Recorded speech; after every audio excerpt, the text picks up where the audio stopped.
부디의 야매주역 지뢰복 각 효의 변화. 첫 번째 효는 유일한 양의 효입니다.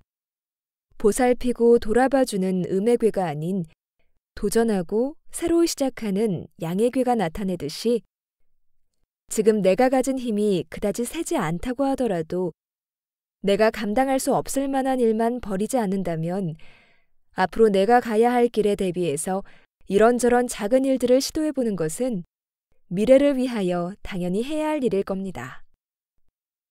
물론 그러한 과정에서 작은 실수가 있을지도 모르지만 그런 작은 일들은 머지않아 회복할 수 있습니다.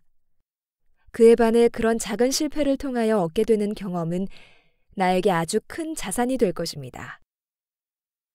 두 번째부터는 마지막까지 쭉 음의 효가 나타납니다. 현실의 한가운데에 위치하였으니 적절한 휴식과 회복을 나타낸다고 볼 수 있을 듯합니다.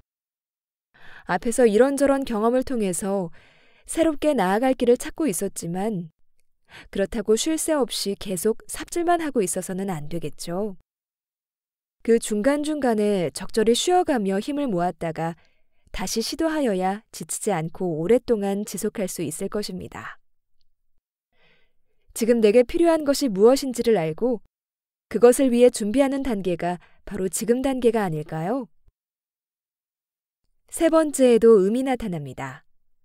물론 바쁠 때는 쉬고 싶은 마음이 간절해지겠지만 그 반대로 하고 싶은 일이 마음속 깊은 곳에서 자라나고 있는데 태평하게 가만히 누워서 쉬고 있는 것도 참 불편한 일일 것입니다. 그렇기에 우리는 충분한 휴식을 취하지 못하고 조금만 괜찮아졌다 생각하면 이렇게 해봤다가 그래도 일이 잘 안 풀리면 재충전의 시간을 가졌다가 다시 새로운 아이디어가 생기면 다른 방식을 시도해보는 것을 반복하곤 합니다. 지금 앞으로 나아가지 못하고 멈춰 있다는 것이 불안할지도 모릅니다.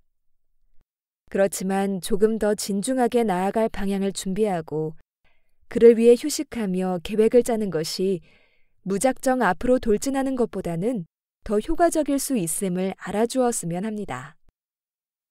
이제 한 단계 올라간 네 번째 위치의 음입니다.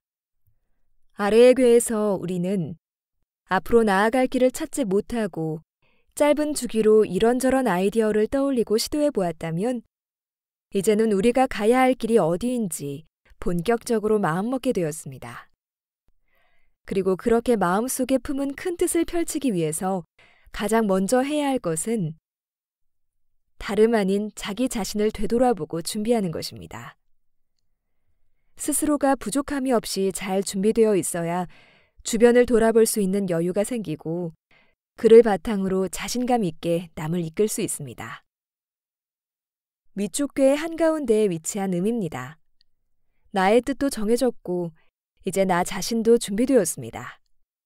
이제 위쪽의 괴가 의미하는 뜻 그대로 우리의 꿈이 쑥쑥 커나갈 토양을 준비할 차례입니다. 아래쪽의 괴에서는 작은 시도와 휴식을 반복하였지만 이제는 그럴 여유는 없습니다. 일단 일을 추진하기 시작하면 포기하거나 잠시 멈춰서는 것에도 매우 큰 결단이 필요하게 됩니다. 따라서 나와 내 주변, 그리고 앞으로의 계획이 충분하게 세워졌는지, 그리고 그 계획을 이루는 데 필요한 것들이 모두 준비되었는지 다시 한번 살펴보고 그제야 일을 시작하는 것이 필요합니다. 결국 마지막 음의 효에 도달하였습니다. 준비하고 회복하는 것이 너무 심해도 문제가 되겠죠? 아래쪽 괴의 마지막 효에서 우리가 가만히 있는 것이 불안해서 무작정 일을 벌이지 않는 것이 좋다고 했는데 위쪽 괴의 마지막 효에서는 그와 정반대의 이야기를 하고 싶습니다. 미래는 언제나 불확실합니다. 내가 아무리 많은 것을 준비해도 그것이 충분한지는 아무도 알지 못합니다.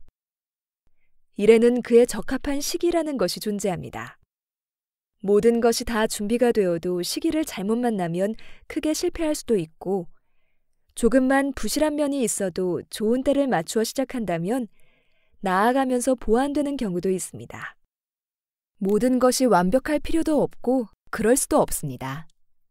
내가 앞으로 나아가야 할 시기가 왔다고 판단한다면 가끔은 결단을 내릴 필요도 있습니다.